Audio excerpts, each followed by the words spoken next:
All right, this is a great question. We got an acceleration. We got the acceleration of a bowling ball rolling down a ramp with angle theta, right?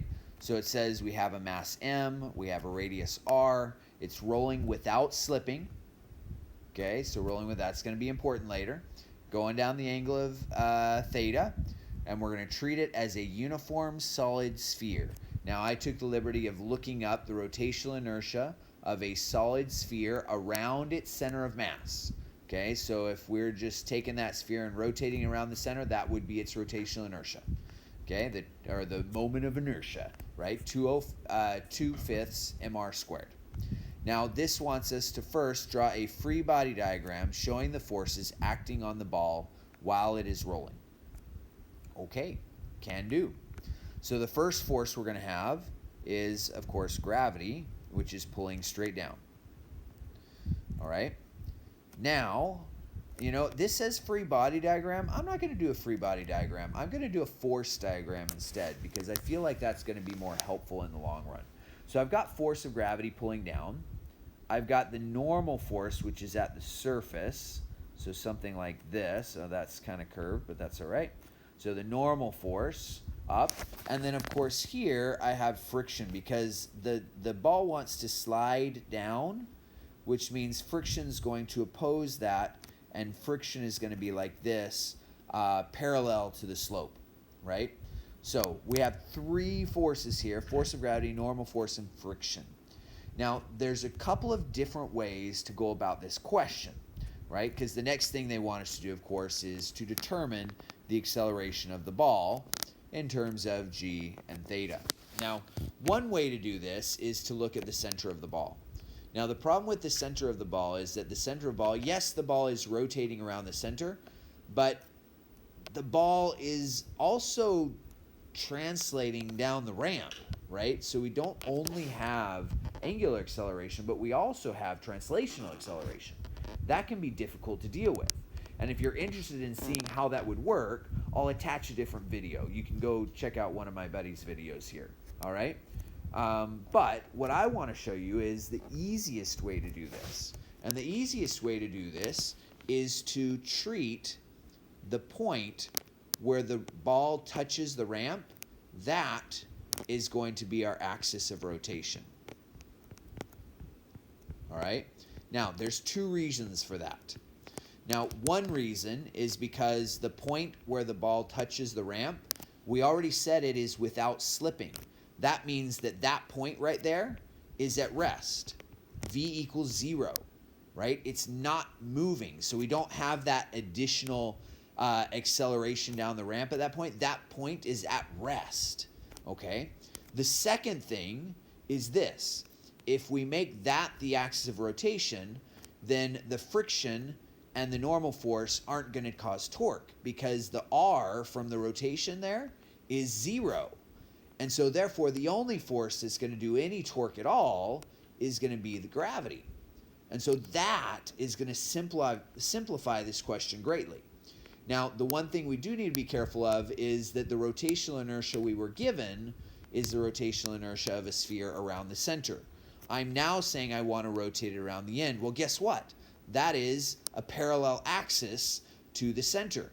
And so remember, we have that other equation where we can create a new rotational inertia by taking the rotational inertia of the center of mass and then adding md squared.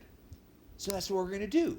We're going to take the original center of mass, which was 2/5 mr squared, and then we're going to add on m times d. The distance there is the radius of the ball. So that's going to be plus mr squared. Now, mr squared is the same thing as 5/5, right? I want to have a common denominator so I can add those together. And so that means that my new rotational inertia around that point is going to be 7/5 mr squared. All right? Now that is going to greatly simplify the rest of this question. Because now I can go, okay, let's do sum of the torques equals mass times acceleration, right? Rotational inertia times the angular acceleration. So some of the torques here, well, the only torque is the torque of gravity.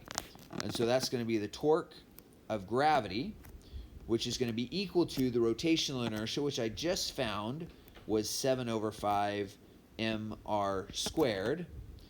And it is alpha, but the question is asking me for the acceleration of the ball. So remember that alpha times r equals a.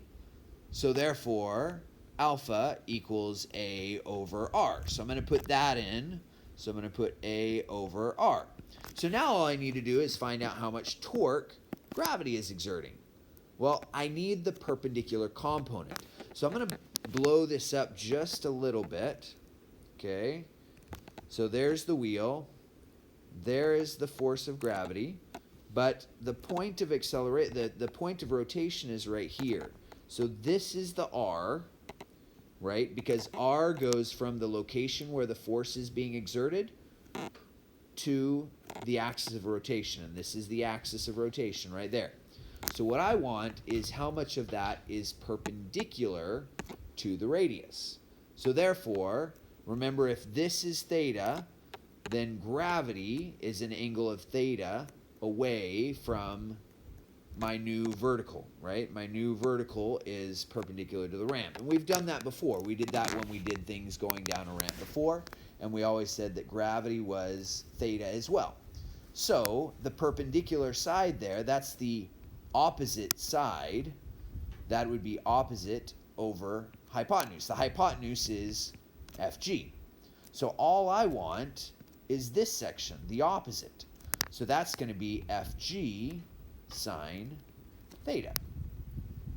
So therefore, the torque is going to be FG sine theta. And then I'm going to multiply that by R. Because remember, torque is equal to the radius times the force. So this also is going to be multiplied by R. That is going to be equal to 7/5 mr squared times a over r. Now at this point, I don't have any numbers, so I actually have to do the algebra this time. So I'm going to go ahead and cancel out one of those r's right there, because the r's on the bottom, r's on the top. Then I'm going to divide by r again. Look at that. R doesn't even matter. I think we did something like this in class, but no matter what, r is gone. R doesn't matter anymore. Okay, so now all I have is FG. So that's going to be mg sine theta is equal to 7 over 5 ma. Now, mass is going to cancel out too. And then I'm going to multiply both sides by 5 over 7. And so I'm going to have 5 over 7g sine theta equals a. We just found the acceleration. Look at us. That is part B. So we did part A, which is our force diagram.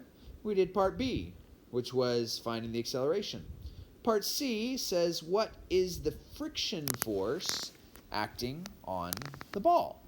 So the easiest way to do this is just to look at that friction is a horizontal force, right? That's one of the forces parallel to the ramp there. And remember, on a ramp, we often tilted our axis a little bit so that it would look something like this. And so the horizontal is going to be anything parallel to the ramp. All right? So parallel to the ramp, well, I have the force of gravity, right? The perpendicular component of the force of gravity, the horizontal piece there. And that's actually what I found earlier, which is mg sine theta. So I'm going to have the force of gravity, which is down the ramp. And then I'm going to have friction, which is in the opposite direction. And then that has to be equal to the mass times the acceleration, right? Sum of the forces equals ma. I got force of gravity down the ramp in the x direction, sorry. I've got the friction going up the ramp and then ma down the ramp. So let's just plug in what we got. We did f of g before, right? The force of gravity we said was mg sine theta minus the friction is equal to the mass times the acceleration. The acceleration we just found is 5 over 7 mg sine theta. All right, so now we're going to move friction over to the right side. We're going to move the m 5/7 g sine theta over to the other side. So I'm going to have mg sine theta minus 5/7 mg sine theta, and that should equal friction. I subtract those two, and I get 2/7, because mg sine theta is 1 mg sine theta, which is the same thing as 7/7 mg sine theta. And so I get 2/7 mg sine theta equals F. That wasn't bad at all. All we had to do was shift back to Newton's second law, and we're able to find the friction. All right. Now the last question here, what is the minimum value, mu, of the coefficient of static friction between the ball and the incline so the ball will roll down without slipping? Okay, almost done. I'm going to go ahead and erase this just so that I got a little bit extra space here. All right, so let's do the last little bit here. So part D. For part D, I know that I just found friction, and I know that friction is equal to mu times the normal force. So I've already got friction. That's 2/7 mg sine theta. That's going to be equal to mu times the normal force. Now the normal force has to be equal to this vertical component of gravity. Now the vertical component of gravity is mg cosine theta, right? We said the sine was the horizontal component when we found the horizontal component earlier. The cosine is the vertical component. That has to equal the normal force because there's no vertical acceleration. The only acceleration we have is down the ramp. So therefore, normal force has to be equal to mg cosine theta. We're going to divide by that, and so what we get is 2/7 mg sine of theta divided by mg cosine of theta, and that's all equal to mu.